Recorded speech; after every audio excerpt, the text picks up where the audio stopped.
بسم اللہ الرحمن الرحیم۔ الصلاۃ والسلام علیک یا سیدی یا رسول اللہ،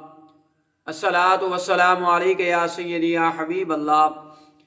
وعلی آلک واصحابک یا رحمۃ للعالمین۔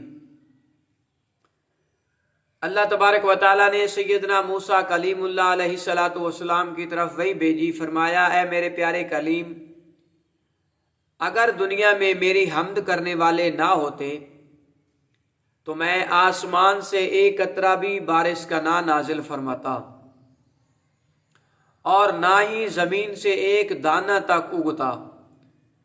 اور بہت سی چیزیں ذکر فرمائیں، یہاں تک کہ فرمایا اے میرے پیارے نبی کہ آپ چاہتے ہیں کہ میرا قرب آپ کو نصیب ہو، جیسے کہ آپ کے کلام کو آپ کی زبان کے ساتھ قرب ہے، جیسے کہ آپ کے دل کے خطرات کو آپ کے دل کے ساتھ قرب ہے، اور جیسے کہ آپ کی جان کو آپ کے جسم کے ساتھ قرب ہے، اور جیسے کہ آپ کی نظر کو آپ کی آنکھ کے ساتھ قرب ہے۔ موسیٰ علی نبینا وعلیہ الصلاۃ والسلام نے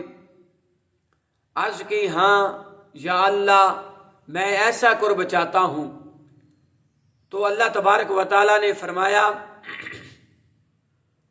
اگر یہ تو چاہتا ہے تو میرے حبیب محمد مصطفیٰ صلی اللہ تعالی علیہ وآلہ وسلم پر درود پاک کی کثرت کرو۔ اور دوسری روایت میں ہے کہ اللہ تبارک و تعالیٰ نے حضرت موسیٰ علی نبینا علیہ الصلاۃ والسلام کی طرف وحی بھیجی،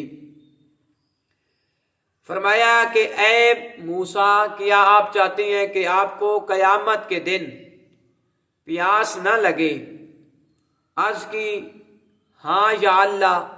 تو ارشاد باری تعالیٰ ہوا اے میرے پیارے کلیم،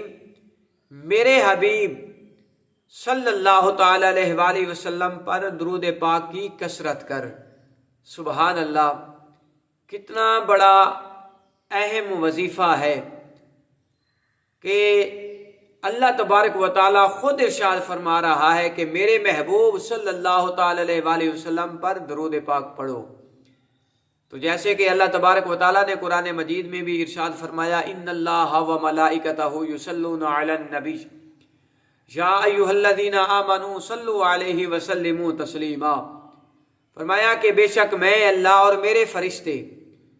نبی کریم صلی اللہ تعالی علیہ وآلہ وسلم پر درود پڑھتے ہیں، اے ایمان والو تم بھی درود پڑھو اور سلام بھی بھیجو۔ تو حضرات کتنی عظیم بات ہے کہ اللہ تبارک و تعالیٰ نے خود درود پڑھا ہے، میرے آقا علیہ السلام پر درود پڑھ رہا ہے، فرشتے پڑھ رہے ہیں، اور ایمان والوں کو بھی حکم ہوا ہے، دیا ہے کہ میرے محبوب صلی اللہ تعالی علیہ وآلہ وسلم پر درود پڑھو۔ تو حضرات کتنے خوش نصیب ہیں وہ آقا کریم علیہ الصلوۃ والسلام کے غلام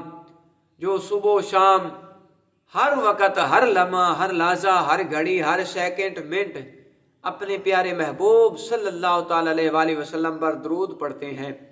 تو رب ذوالجلال کی بارگاہ لم یزل میں دعا ہے کہ خلاق اعظم ہم سب کو محبت کے ساتھ، عقیدت و پیار کے ساتھ، کثرت کے ساتھ آقا دو عالم علیہ السلام کی ذات اقدس پہ درود و سلام پڑھنے کی توفیق عطا فرمائے، آمین ثم آمین۔